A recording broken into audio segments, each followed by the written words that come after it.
Hello दोस्तों, नमस्कार। स्वागत है आपका सक्सेस इन हिंदी अकेडमी। देखिए दोस्तों, आज हम करेंगे एलटी ग्रेड की जो वैकेंसी आई है उन पर चर्चा। ठीक है, ये है उत्तर प्रदेश लोक सेवा आयोग की और इनकी आवेदन करने की जो तिथि है 28/7/2025 को शुरू हो चुकी है, यानी 28 से शुरू हो चुकी है और जो अंतिम तिथि है वो 4/9/25 को है, यानी आप 4 सितंबर तक इस फॉर्म को अप्लाई कर सकते हैं। तो अभी शुरुआत से मैं बता देती हूँ कि आपको OTR नंबर लेना ज़रूरी है, यानी जो पहली बार अप्लाई कर रहा है उनके लिए। बाकी जो दूसरी बार और जो यूपी वाले तो जानते ही हैं, लेकिन जो हरियाणा से ही वीडियो बना रही हूँ या अदर राज्य और भी कोई देख रहा है तो ये OTR नंबर क्या होता है, इसमें क्या है, ऐसे अभ्यर्थी जिन्होंने OTR नंबर प्राप्त नहीं किया है वे ऑनलाइन आवेदन करने के 72 घंटे पूर्व आयोग की वेबसाइट ये है, अपना OTR नंबर प्राप्त कर लें। ठीक है, OTR नंबर प्राप्त करने के उपरांत ही आयोग की वेबसाइट पर ऑनलाइन आवेदन सबमिट किया जाता है। ठीक है, यानी OTR नंबर लेना बहुत ज़रूरी है। अभ्यर्थियों को निर्देशित किया जाता है कि वे ऑनलाइन आवेदन करते समय सभी चरणों, फीस भुगतान, फाइनल सबमिशन, अर्हता से संबंधित संशोधन, त्रुटि सुधार इत्यादि की सूचनाएं सॉफ्ट व हार्ड कॉपी के रूप में भविष्य में सुरक्षित करना सुनिश्चित है। यानी इसको आपको सुरक्षित रखना है, यानी अपने पास रखना है जब तक ये भर्ती आपकी चलेगी, इसकी आपको आवश्यकता पड़ेगी। अभ्यर्थियों को ऑनलाइन आवेदन करने की हार्ड कॉपी ऑनलाइन के साथ ही समस्त दावों के समर्थ अंक एवं प्रमाण पत्रों की स्वप्रमाणित, यानी आपको खुद ही उसका क्या है, खुद द्वारा अटेस्टेड हो, आयोग के निर्देश अनुसार यथा समय संलग्न कर प्रेषित करना होगा। इस समय आयोग द्वारा पृथक से प्रेषित विज्ञापन सूचित किया जाए। कहने का प्राय 100 बात यही कि OTR नंबर आपको लेना ज़रूरी है, और जो फॉर्म अगर आप किसी और से भरवा रहे हो तो ये इतना जानना ज़रूरी नहीं, वो आपको बता देगा। इसमें जो सबसे ज़रूरी बात है वो मैं बात करूँगी, क्योंकि 2-3 बातें ज़रूरी हैं। वो क्या एक तो आप कौन कौन इसमें आवेदन कर सकते हैं, ये बहुत ज़रूरी बात है। ठीक है, इस पर हम चर्चा करेंगे। बाकी कितने इसमें फ़ीस रहेगी, ये बातें जानना ज़रूरी है। ठीक है, तो हम यहाँ से देखते हैं, नंबर वाइज देखेंगे क्या क्या ज़रूरी है इसमें। ठीक है,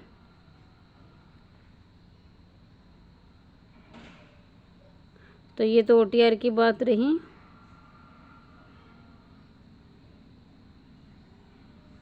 और भाई अभी तक अगर आपने अपना चैनल सब्सक्राइब नहीं किया है तो सब्सक्राइब ज़रूर कर लें, क्योंकि आपको इसमें हिंदी से संबंधित संपूर्ण जानकारी दी जाती है। तो देखिए यहाँ पर मैं बात कर लेती हूँ।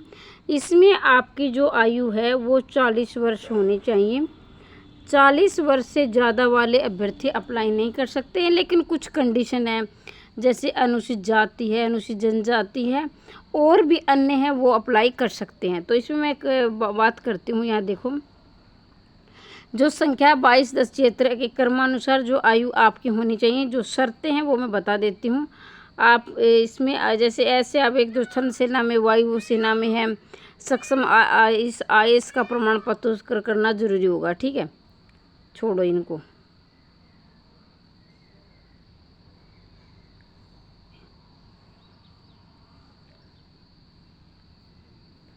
ठीक है, अभी हम बात करते हैं इसकी योग्यता पर। जो हिंदी वाले अभ्यर्थी हैं उनके लिए बहुत ज़्यादा ज़रूरी है, क्योंकि हिंदी की मैंने ये पढ़ा था, जो जहाँ तक जो समस्या आ रही है हिंदी वालों के लिए बहुत समस्या आ रही है, क्योंकि कौन कौन अप्लाई कर सकता है। तो 1 मिनट के लिए मैं अभी आपको थोड़ा सा इंतज़ार करना होगा, अभी मैं आपको बता देती हूँ।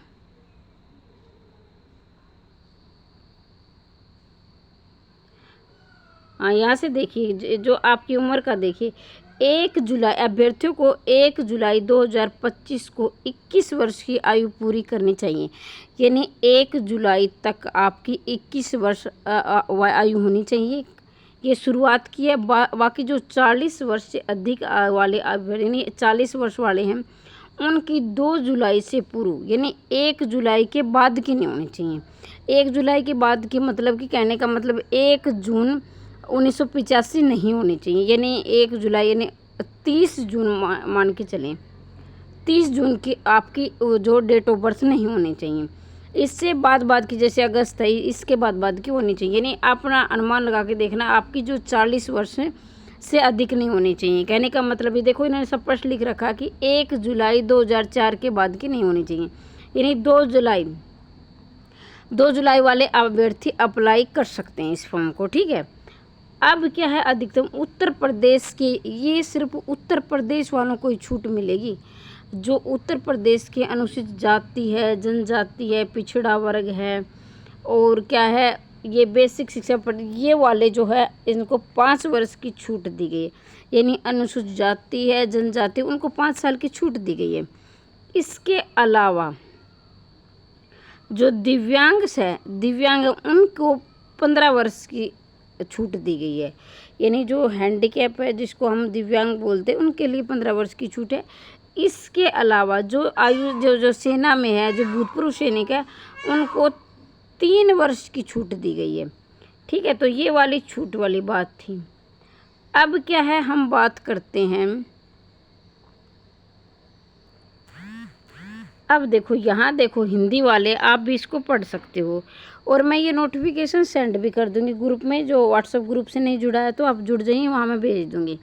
तो यहाँ देखेंगे आप जिसमें आपकी स्नातक यानी एक बार आप समझे, यानी जो बीए में है, बीए में आपकी होनी चाहिए हिंदी। ठीक है, ग्रेजुएशन जिसको आप बोलते हो उसमें आपकी होनी चाहिए हिंदी। और जो आपकी जो +2 है जिसको उत्तर प्रदेश इंटरमीडिएट बोलता है, यानी इंटर वाली यानी +2 वाली में आपकी होनी चाहिए संस्कृत। ये वही पक्षी बोल रहे हैं, इससे आप डिस्टर्ब तो नहीं हो रहे हो। तो आपके जो है +2 है उसमें आपकी होनी चाहिए संस्कृत और बीए में होनी चाहिए आपकी हिंदी। इसके अलावा आपकी बीएड होनी चाहिए। और जो बीटीसी है, ये हरियाणा में बीटीसी वगैरह तो इतना चलता नहीं है, इधर साइड से चलता है, तो यह बीएड आपकी होनी चाहिए।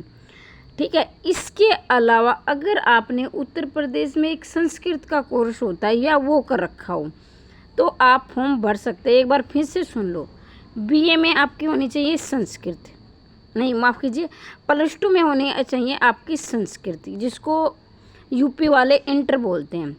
इसके अलावा बीए में होनी चाहिए आपकी हिंदी और बीएड ज़रूरी है।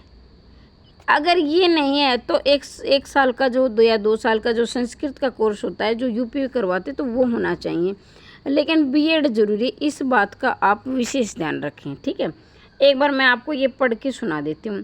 भारत में विधि द्वारा स्थापित किसी विश्वविद्यालय मान्यता विषय संस्था से एक विषय के रूप में हिंदी स्नातक, यानी हिंदी स्नातक मतलब आपके बीए में हिंदी होनी चाहिए। इसके अलावा संस्कृत के साथ इंटरमीडिएट मतलब 12वीं में आपकी संस्कृत होनी चाहिए, अथवा लग गया मतलब अगर ये नहीं है तो फिर आपका उत्तर प्रदेश संस्कृत शिक्षा जो परिषद है उसने जो एक परीक्षा होती है जो संस्कृत वो आपकी उत्तीर्ण होनी चाहिए।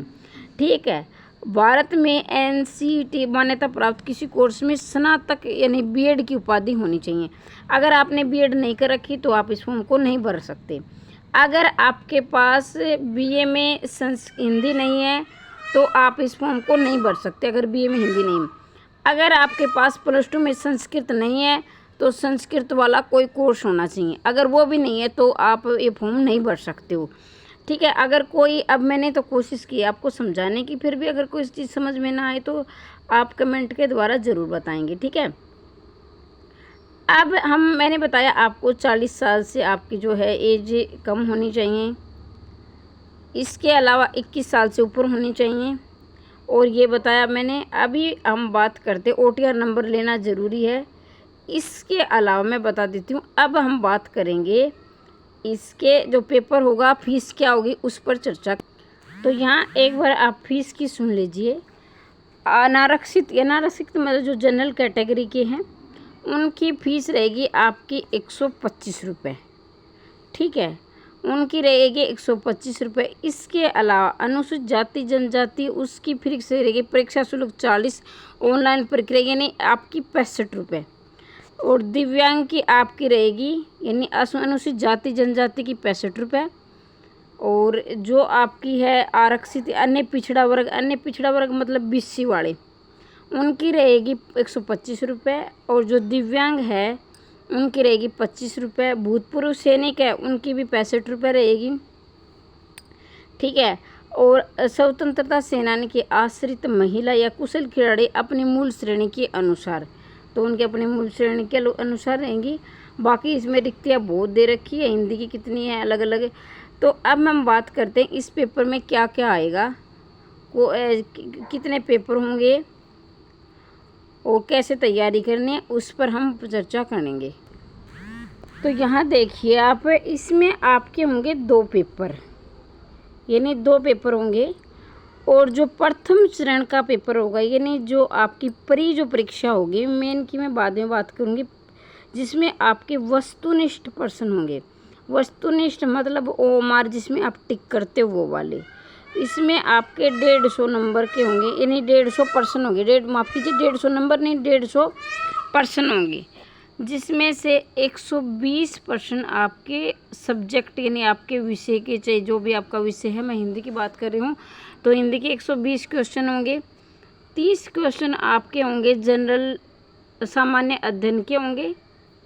सामान्य अध्ययन मतलब GK वगैरह जितने भी है, जो आपकी करंट है, पॉलिटिकल है, जो आपकी हिस्ट्री है, इको है, तो ये तमाम आपका मतलब का जो आपका जो है भारत के बारे में जो आपको जानकारी होनी चाहिए, वो आपके 30 नंबर। और 120 ये नहीं आपके होंगे 150 क्वेश्चन। अब प्रत्येक प्रश्न आपका 2 अंक का होगा, यानी 300 नंबर का, यानी एक क्वेश्चन 2 नंबर का होगा, तो 300 नंबर की ये आपकी परीक्षा होगी। जो आपकी समय की जो अवधि है वो 2 घंटा। ये वाली थोड़ी सी बात है ना, क्योंकि जो 150 का होता है ना वो ज़्यादातर 150 क्वेश्चन होते हैं, तो उसमें 3 घंटे का समय मिलता है। लेकिन इन्होंने ये बात बहुत ही ज़्यादा मुश्किल कर दी है, और ये अभ्यास से होगा। 2 घंटे का आपकी परीक्षा होगी।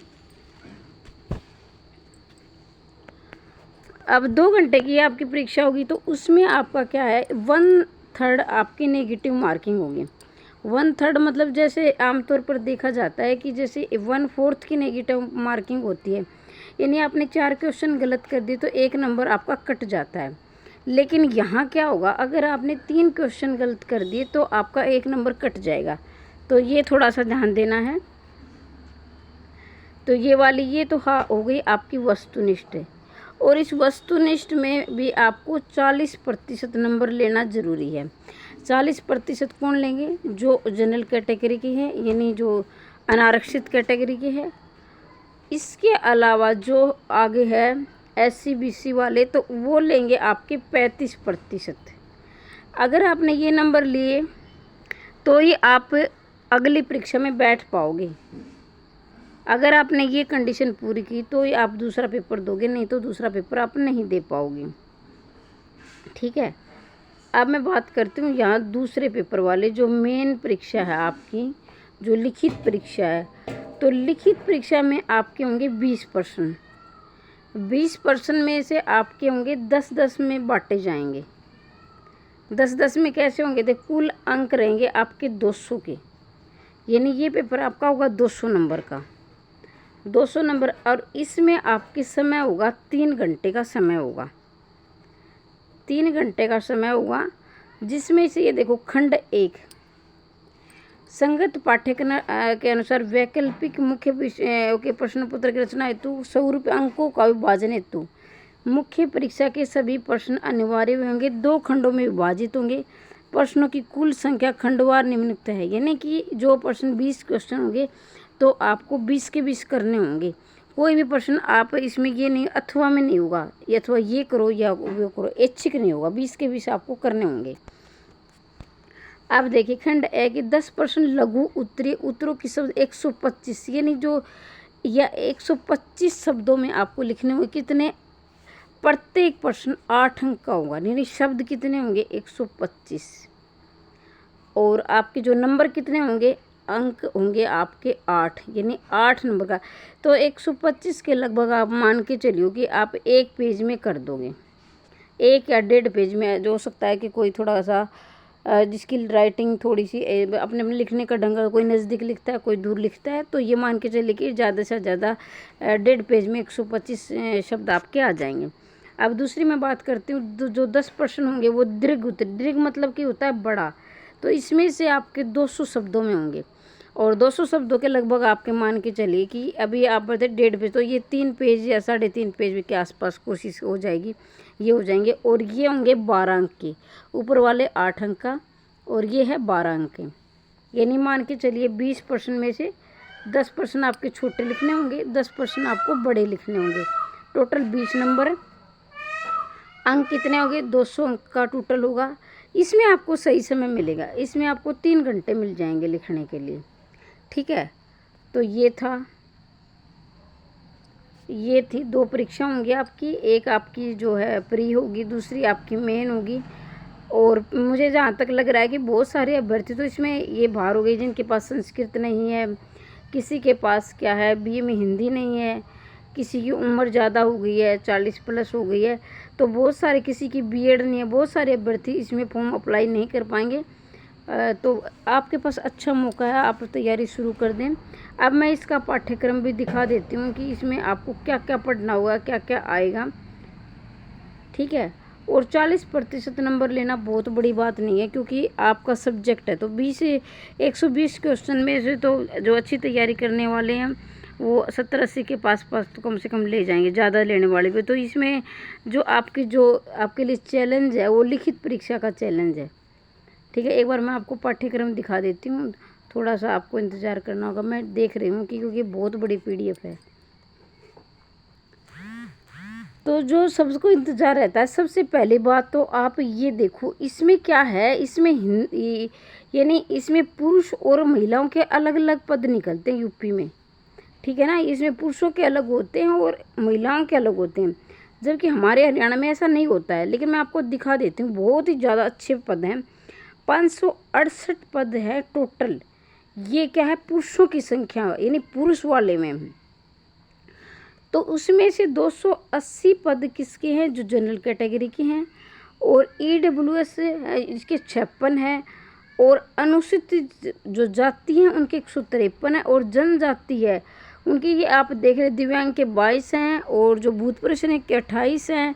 इसी प्रकार से अन्य के इसमें खिलाड़ियों के 11-11 है। तो ये इतने पद बहुत अच्छे पद हैं, मतलब कि 568 पद कोई कम पद नहीं होते हैं।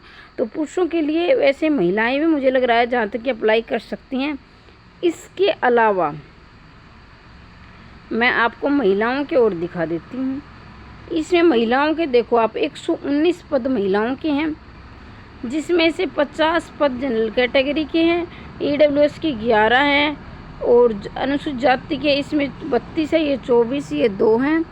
तो ये वाली कैटेगरी में अपने अपने जो भी अपने कैटेगरी के देख लेना। खिलाड़ियों के लिए 2 हैं, फिर सैनिकों के भी इतने 2-2, 5 ये जितने भी दे रखे हैं ये वाले हैं। तो बहुत ही अच्छा मौका आपके पास, कम से कम बता रहे हैं जहाँ तक, क्योंकि मैंने तो इसको इतना मुझे पता नहीं पहले क्या हुआ था, लेकिन ये है कि 8 साल के बाद ये भर्ती आई है, तो बहुत अच्छा मौका है। और ये जल्दी ही करेंगे, क्योंकि भाई यूपी में क्या है, चुनाव है आपके, तो चुनाव से पहले ही कोशिश करेंगे इसको क्या है ख़त्म कर दें, इस भर्ती को पूरी कंप्लीट कर दें। तो इसमें आपको ये ज़रूरी बात मैं बताना चाह रही थी, लेकिन अब मुझे याद आया है कि इसमें आपका ज़रूरी नहीं कि आपका स्टेट हो। खासकर ये वीडियो मैं हरियाणा से बना रही हूँ, हरियाणा वाले की स्टेट नहीं है, वो सीटेट है, तो फिर आप इसमें फॉर्म भर सकते हैं। और ये सिर्फ हरियाणा यूपी वाले नहीं, कहीं से भी अगर आप इस वीडियो को देख रहे हो, पूरे भारत में कोई भी इसको अप्लाई कर सकता है, ठीक है। तो ये बहुत ज़्यादा अच्छा मौका है आपके लिए, तो आप इसे ज़रूर भरें। तो एक बार मैं आपको बता रही थी, मैं आपको पाठ्यक्रम पर चर्चा करूँगी, पाठ्यक्रम देख लेती हूँ एक बार। तो देखिए भाई, ये मैं आपको दिखा रही थी आपका पाठ्यक्रम, बिल्कुल ये तो आप है ना अभी सभी अब तक पढ़ते आए हैं। ये मैं तो ये मान के चलूँगी पहले पेपर की तो आपकी तैयारी हो चुकी है, अब आपको क्या करना है, दूसरा पेपर ही तैयार करना है। एक बार मैं इसको आपको पढ़ के सुना देती हूँ। देखो आदिकाल अभी जो तैयारी कर रहे हैं अभ्यर्थी, पहली बार तो नहीं, जो पहले काफ़ी सालों से करे उनका तो ये पाठ्यक्रम तैयार है। देखो एक बार देखो, आदिकाल है, भक्ति काल है, संत काव्य है, सूफी है, राम है, कृष्ण है, रीतिकाल है, भारतेंदु द्विवेदी, छायावाद, प्रगति, प्रयोग, नई कविता, इसके बाद निबंध, नाटक, उपन्यास, कहानी, जीवनी, आत्मकथा, संस्मरण, रेखा चित्र, यात्रा, साहित्य, व्यंग्य। तो ये तो आपने पढ़ रखा है। इसके अलावा मैं बात करती हूँ काव्य रूप की, जिसमें से आपके यहाँ छंद है, रोला, ये वाले छंद की वाली कैटेगरी है, दोहा, रोला, सोटा, चौपाई, बरवे, छप्पे, हरिगीता, इंद्रवर्जा, उपेंद्र वर्जा, ये सारे छंद है। इसके अलावा अलंकार में आप देखें अनुप्रास, समक, श्लेष, उपरोक्ति, उपमा, रूपक, उत्पत्ति, शोक्ति, प्रतिमा, ये वाले अलंकार आपको पढ़ने हैं। इसके अलावा जो आपकी देवनागरी, नामकरण, विकास, ये है, बोलियां हैं आपकी, और ध्वनियाँ हैं, फिर व्याकरण में कारक, लिंग, तो ये वाले आपके टॉपिक वाइज दिए हुए हैं। ठीक है, फिर है ये थोड़ा सा अलग हट के भाग होगा, लेकिन ये तो ये क्या है, एक जड़ है संस्कृत की।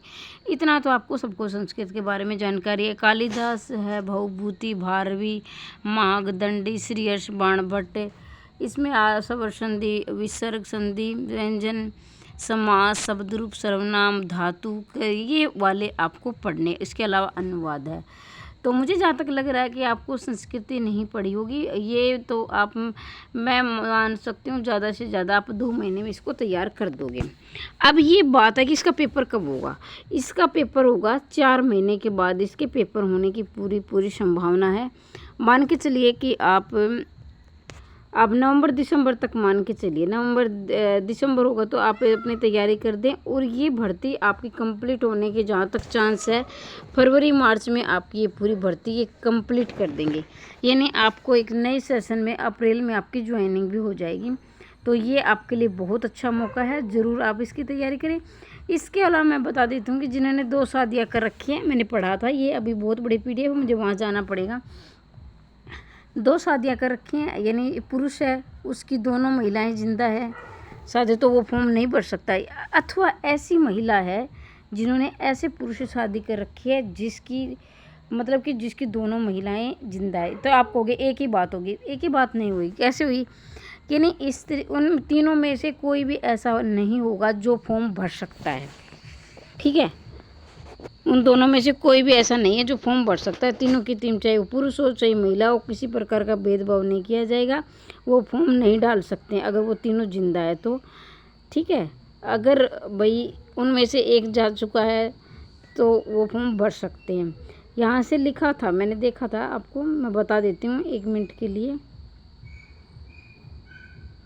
वैसे भी सबके ज़रूरी बात ऐसा कोई होता भी नहीं, बाई चांस होते होंगे तो, लेकिन ऐसा कोई होता भी नहीं है, लेकिन दिख रखा था यहाँ से। मैं ये PDF सेंड कर दूँगी। इसके अलावा आपको कोई भी डाउट है ना तो कमेंट बॉक्स में ज़रूर पूछ लेना।